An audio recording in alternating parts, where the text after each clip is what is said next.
Everyone, स्वागत है आप सभी का आपके अपने educational platform the content cloud पर। कैसे हैं आप सभी? आई होप आप सभी अच्छे होंगे और आपकी प्रिपरेशन बहुत अच्छे से चल रही होगी। जैसा कि हम सभी जानते हैं कि आपका HTET का एग्ज़ाम पोस्टपोन हो गया है। जब तक आपको न्यू डेट नहीं मिलती है एग्ज़ाम की, तब तक आप प्रैक्टिस करते रहिए, रिवीजन करते रहिए। जो भी स्टूडेंट अभी तक आराम से बैठे थे, बिल्कुल अब वो अपनी बेसिक तैयारी करना शुरू कर दे। क्योंकि कुछ भी एक दिन में नहीं हो जाता, राइट। जब आप थोड़ा थोड़ा करके डेली पढ़ेंगे, डेली प्रैक्टिस करेंगे, तब जाके आप एग्ज़ाम वाले दिन थोड़ा कम टेंस्ड रहेंगे, एज़ कम्पेयर टू अदर्स जो बिल्कुल लास्ट मोमेंट में पढ़ते हैं। एंड आपके लिए ये एग्ज़ाम बहुत ज़रूरी है, क्योंकि इसके बेसिस पे आपको आने वाली कई सारी जो हैं वो वैकेंसीज़ देखने को मिलेंगी। प्रैक्टिस के सीरीज़ में आज आपके लिए लेकर आए हैं हिंदी का प्रैक्टिस सेट। हिंदी में आपके जो हैं वो 15 क्वेश्चन पूछे जाते हैं। उन्हीं 15 क्वेश्चंस को आपके साथ डिस्कस किया जाएगा। यूनिक क्वेश्चन है आपके ये। चैनल पर नहीं हुआ है तो चैनल से जुड़ जाइएगा, वीडियो को शेयर भी कर दीजिएगा और स्टूडेंट्स तक। फर्स्ट क्वेश्चन है, स्वच्छता शब्द डैश शब्द है, यानी स्वच्छता आपका कौन सा शब्द है? सर्वनाम, विशेषण, उपसर्ग या फिर संज्ञा? आपको बताना है स्वच्छता कौन सा शब्द है। कौन सा ऑप्शन होगा आपका करेक्ट आंसर? क्वेश्चन नंबर 1 का करेक्ट आंसर हो जाएगा संज्ञा, राइट। स्वच्छता से आपका स्वच्छ होने का भाव व्यक्त हो रहा है, इसलिए ये आपका भाववाचक संज्ञा हो जाएगा, राइट। भाववाचक संज्ञा। ऑप्शन नंबर 4 आपका करेक्ट आंसर हो जाएगा। बढ़ते हैं अपने अगले क्वेश्चन की ओर। क्वेश्चन है, निम्न में से कौन सा तद्भव है? तद्भव शब्द आपको बताना है निम्न में से कौन सा है? वत्स, रात्रि, काज या वायु? तद्भव शब्द आपके होते हैं जो संस्कृत भाषा से काल के अनुसार उनमें थोड़ा सा परिवर्तन आ जाता है। वे शब्द आपके जो हैं वो तद्भव हो जाते हैं। शॉर्ट में अगर हम समझें तो तद्भव आपके वो होते हैं जो संस्कृत के शब्दों से भिन्न होते हैं, थोड़े डिफरेंट होते हैं। तत्सम शब्द भी आपसे पूछे जाते हैं तो वो भी जान लें। तत्सम शब्द होता है आपका जो संस्कृत से हूबहू, मतलब वो आपके मूल शब्द होते हैं। तत्सम, सम यानी समान, संस्कृत के शब्दों के समान ही वो होते हैं। नेक्स्ट आपसे देशज पूछा जाता है, तो देशज शब्द वे होते हैं जो क्षेत्रीय भाषा के प्रभाव से बने होते हैं। ये तीनों आपके डिफरेंट टाइप से पूछे जाते हैं। यहाँ पर आपका जो करेक्ट ऑप्शन हो जाएगा वो होगा 3rd वाला ऑप्शन, काज। काज आपका तद्भव है एंड इसका जो तत्सम होता है वो होता है कार्य। रात्रि का आपका होता है रात, वत्स का होता है बच्चा, वायु का होता है हवा। ये सारे ऑप्शंस आपके डिटेल में समझा दिए गए हैं। करेक्ट आंसर यहाँ हो जाएगा 3rd वाला ऑप्शन। बढ़ते हैं अब अपने नेक्स्ट क्वेश्चन की ओर। क्वेश्चन नंबर 3 है, निम्नलिखित प्रश्नों में से 4 विकल्पों में कौन सा आपका सही संधि विच्छेद का विकल्प है? अंतर्ध्यान। अंतर्ध्यान का सही संधि विच्छेद किस ऑप्शन में आपको दिया गया है, वो ऑप्शन आपको बताना है।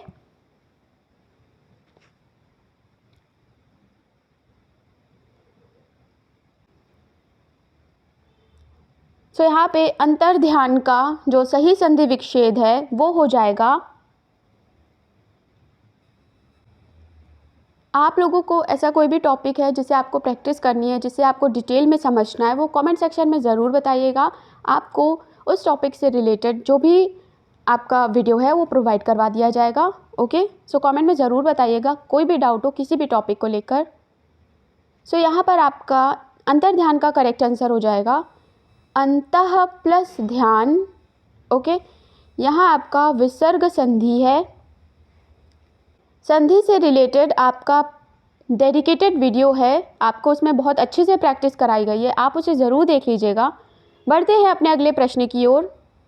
क्वेश्चन नंबर 4, जिह्वा जब दंत पंक्ति से स्पर्श करती है तब निम्न में से किन वर्णों का उच्चारण होता है?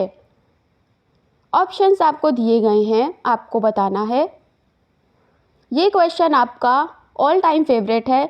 सुपर टेट हो, यूपी टेट हो, एच टेट हो, आपका कोई भी टीचिंग एग्ज़ाम हो, आपका ये इस टाइप के क्वेश्चन ज़रूर पूछे जाते हैं। ओके, इसलिए आप जो ये है इनको अच्छे से पढ़ें, वर्ण और उनका उच्चारण स्थान। राइट, ओके, तो आपके कुछ इम्पॉर्टेंट वर्ण और उनकी श्रेणियाँ आपको बता दिए जाते हैं। राइट, पहले ऑप्शंस हम लोग डिस्कस कर लेते हैं। राइट, सबसे पहला ऑप्शन दिया है आपको प और फा। ठीक है, प और फा ये आपका दोनों होठों से उच्चारण किया जाता है। ओके, इसलिए ये आपका ओष्ठ्य है। ओके, ओष्ठ्य। राइट, नेक्स्ट आपका है च और छ। राइट, च और छ यानी इसमें आपका तालु और जीभ जो है उससे उच्चारण होता है एंड इसे आपका तालव्य की श्रेणी में रखा जाता है। तालव्य। ओके, तालव्य।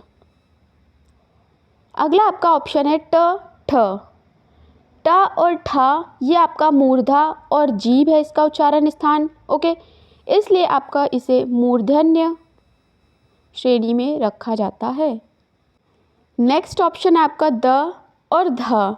ठीक है, द और ध में आपका जो है वो दांत और आपका जो है जीभ स्पर्श होती है, इसलिए ये आपका कहा जाता है दंत्य। ओके, दंत्य। एंड यही आपका ऑप्शन नंबर 4 करेक्ट आंसर हो जाएगा। राइट, नेक्स्ट आपका ओष्ठ्य हो गया। कंठ बचा है। कंठ आपका कुछ होता है वो पूछा जाता है, कुछ नहीं होता है।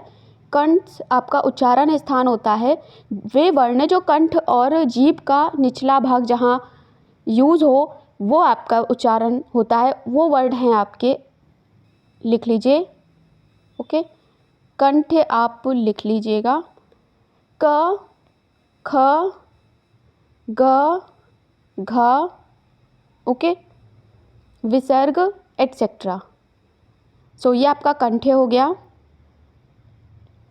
नेक्स्ट आता है आपका नासिका यानी अनुनासिक श्रेणी के। ओके, नासिका उच्चारण स्थान होता है, वे आपके अनुनासिक श्रेणी में आते हैं, तो आप उन्हें एक बार अनुनासिक श्रेणी वाले लिख लीजिए। अनुनासिक, इसमें आपके आते हैं अंग,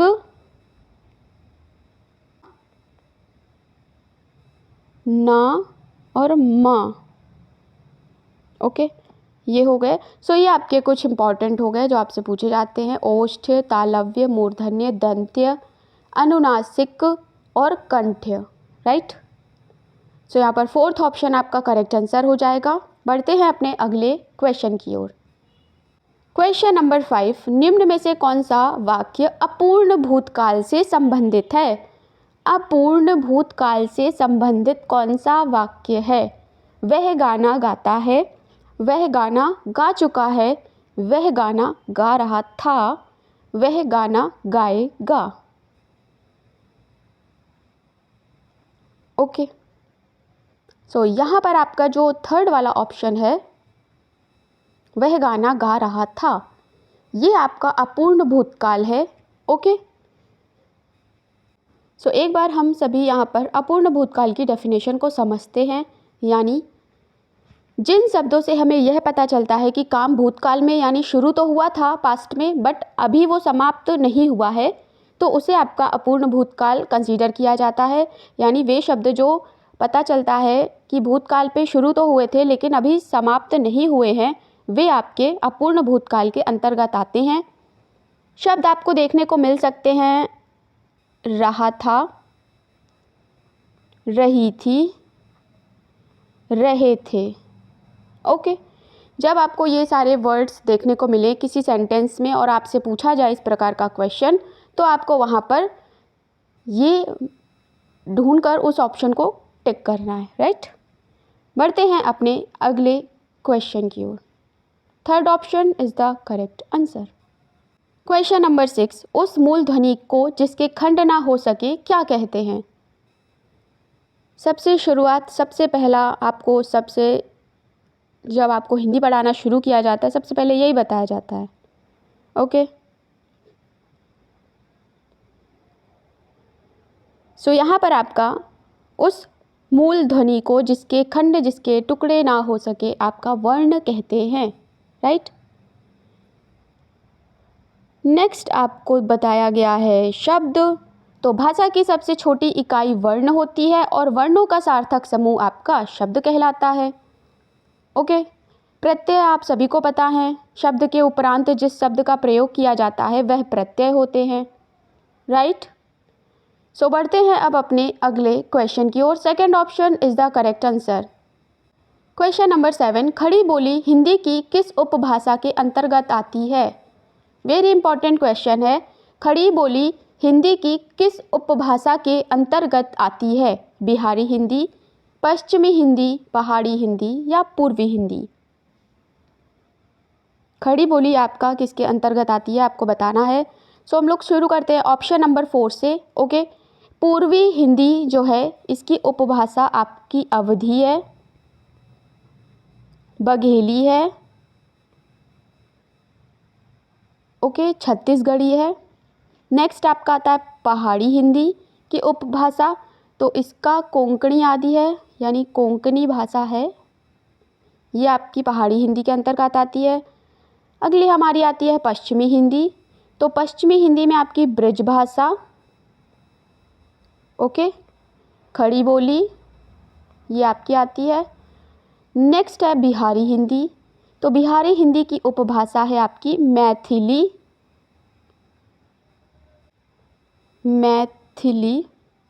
okay, Bhojpuri etcetera,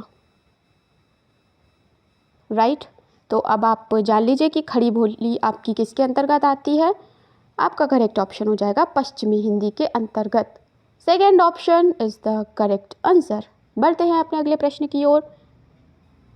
question number 8, Tapovan शब्द में कौन सी संधि है। विसर्ग संधि, स्वर व्यंजन संधि या फिर स्वर संधि। ओके, तो आपका तपोवन में कौन सा संधि है। तपोवन का विच्छेद करने पर हमें पता चलता है कि तपः प्लस वन हो जाता है, जिसके बेसिस पे हम कह सकते हैं कि ये विसर्ग संधि हो जाएगा। ओके, विसर्ग संधि यानी ऑप्शन नंबर 1। बढ़ते हैं अपने अगले प्रश्न की ओर। क्वेश्चन है कामायनी, निम्नलिखित में से कामायनी का काव्य रूप क्या माना जाता है।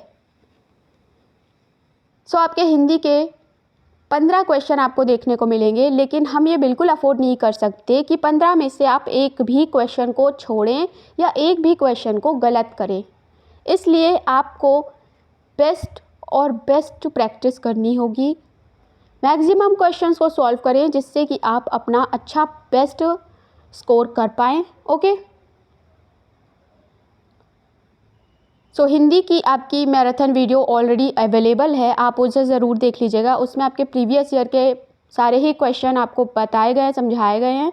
ओके, यहाँ पर आपका होगा क्वेश्चन नंबर 9 का करेक्ट आंसर हो जाएगा महाकाव्य। ओके, कामायनी का काव्य रूप है महाकाव्य। सो अब हम लोग जानते हैं कि खंड काव्य, चरित्र काव्य और आपका एकार्थ काव्य क्या होता है, राइट। सबसे पहला आता है आपका खंड काव्य। ओके, सो ये आपका छोटी कथा पर आधारित काव्य होता है। ओके, नेक्स्ट है चरित काव्य। जो कथा चरित्र पर आधारित होती है वे आपकी चरित काव्य होती हैं। अगला आपका है एकार्थ काव्य। ओके, एकार्थ काव्य ये आपका एक प्रबंध काव्य है जो खंड काव्य से बड़ा परंतु महाकाव्य से छोटा होता है। ओके, प्रबंध काव्य से बड़ा होता है और महाकाव्य से ये छोटा होता है। और बात करें महाकाव्य की तो महाकाव्य आपका बहुत बड़ा और विस्तृत काव्य ग्रंथ होता है। ओके, महाकाव्य ही आपका यहाँ पर करेक्ट आंसर बन जाएगा। कामायनी का काव्य जो रूप है वो महाकाव्य है। ऑप्शन नंबर 4 करेक्ट आंसर हो जाएगा। बढ़ते हैं अपने अगले प्रश्न की ओर।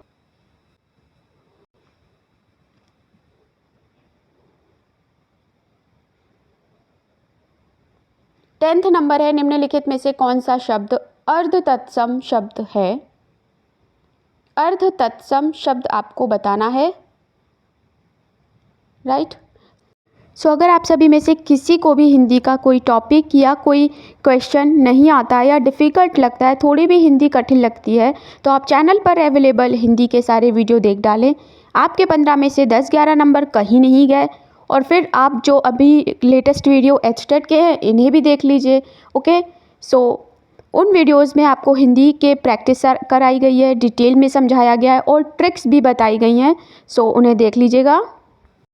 सो यहाँ पर आपको जो है अर्ध तत्सम शब्द बताना है।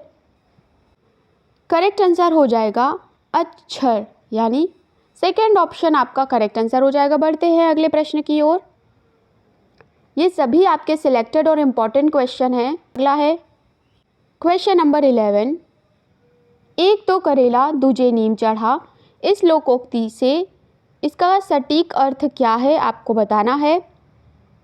ऑप्शन दिए हैं आपको। करेले की बेल का नीम के वृक्ष पर चढ़ना, करेले और नीम का संयोग स्वास्थ्य के लिए हितकारी होता है, करेले और नीम का सर मिलाना, एक साथ दो या कई दुर्गुणों का होना। ओके, सो ये क्वेश्चन आपका काफ़ी इजी है। हम सभी जो है अपने एकेडमिक्स में ये क्वेश्चन पढ़ चुके होते हैं। ओके, सो यहाँ करेक्ट आंसर हो जाएगा ऑप्शन नंबर 4, एक साथ दो या कई दुर्गुणों का होना। दुर्गुण यानी बैड क्वालिटीज़। ओके, दुर्गुण आपकी होती हैं बैड क्वालिटीज़। सो कई सारी बैड क्वालिटीज़ का होना, तो हम उसके लिए ऐसे यूज़ करते हैं। एक तो करेला दूजे नीम चढ़ा। अगला है फोर्थ ऑप्शन करेक्ट आंसर हो जाएगा। Question number 12। जल पिपासु शब्द में कौन सा समास है? ये आपको जो है बहुत हटके शब्द है। ये थोड़ा द्वंद्व समास है, द्विगु समास है, तत्पुरुष समास है या बहुव्रीहि समास है। जल पिपासु। सो समास का पता होने से पहले हमें इसका अर्थ पता होना चाहिए कि जल पिपासु समास का जो शब्द है ये इसका अर्थ क्या होता है। ओके, तो जल पिपासु का अर्थ होता है आपका जल को पीने की इच्छा रखने वाला।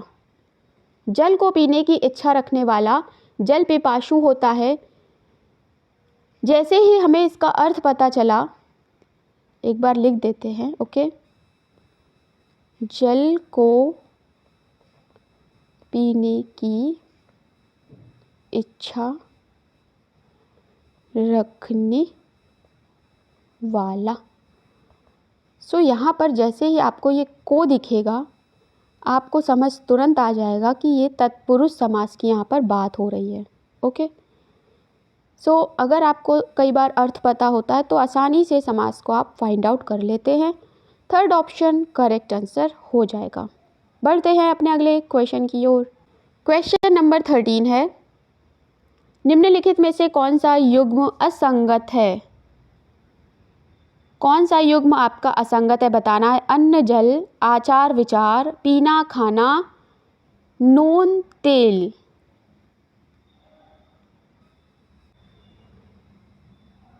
सो ये आपके समान वर्ग युग्म के अंतर्गत आते हैं। समान वर्ग युग्म, ओके। समान वर्ग युग्म वे शब्द होते हैं जिनका अपना तो कुछ अर्थ होता है, पर एक साथ आने पर वे एक विशेष अर्थ बना देते हैं, तो वे आपके समान वर्ग युग्म के अंतर्गत आ जाते हैं। यहाँ पर अगर बात करें तो पीना खाना नहीं, खाना पीना होता है, okay. Third option is the correct answer. खाना पीना, तितर बितर, सोना पड़ना, ये सब आपके समान वर्ग युग्म वाले शब्द होते हैं। बढ़ते हैं अपने अगले क्वेश्चन की ओर। क्वेश्चन नंबर 14, जिन संख्या शब्दों में से किसी धातु, द्रव या पदार्थ का बोध होता है उसे क्या कहते हैं? व्यक्तिवाचक संज्ञा, द्रव्यवाचक संज्ञा, भाववाचक संज्ञा या जातिवाचक संज्ञा। संज्ञा हम सभी ने अपने बचपन में पढ़ी हुई है, ओके। यहाँ पर आपका द्रव दिया है तो द्रववाचक संज्ञा, ये तो एक आपकी ट्रिक थी, ओके। लेकिन धातु, द्रव या पदार्थ का बोध हो तो वहाँ पर आपका द्रव्यवाचक संज्ञा होता है। सेकंड ऑप्शन यहाँ पर करेक्ट आंसर हो जाएगा। जैसे अब द्रव्यवाचक संज्ञा के आप उदाहरण सुन लीजिए, जैसे तांबा, पीतल, चावल, ओके। ये सभी आपके द्रव्यवाचक संज्ञा के उदाहरण हैं। बढ़ते हैं अपने अगले क्वेश्चन की ओर। क्वेश्चन नंबर 15 है, निम्नलिखित में से कौन सा शब्द इक प्रत्यय से नहीं बना है? बहुत ही ज़्यादा सरल क्वेश्चन है। ये जितने भी टॉपिक यहाँ पर आपसे डिस्कस हुए हैं, लाइक प्रत्यय, उपसर्ग प्रत्यय, संज्ञा, संधि, समास, तद्भव तत्सम, ओके, ये सभी आपके जो हैं इम्पॉर्टेंट हैं। अच्छे से इन्हें पढ़िए, अच्छे से इनकी प्रैक्टिस करिए। यहाँ पे इक प्रत्यय जिसमें नहीं यूज हुआ है वो है आपका 51। थर्ड ऑप्शन करेक्ट आंसर हो जाएगा। सामाजिक में है, भौमिक में यूज हुआ है, दैनिक में भी इक का प्रत्यय है, लेकिन 51 आपका इक प्रत्यय से नहीं बना है, ओके। यहाँ फिनिश होते हैं हमारे ये HTET हिंदी लेवल 1 लेवल 2 दोनों के लिए ही important 15 question, okay. I hope आप सभी को अच्छे से समझ आए होंगे। आपके लिए ये क्वेश्चंस कैसे थे, आपके कितने करेक्ट हुए, कितने रॉन्ग हुए, कमेंट सेक्शन में ज़रूर बताइएगा। मिलते हैं अपने नेक्स्ट टॉपिक के साथ नेक्स्ट वीडियो में। Thanks for watching.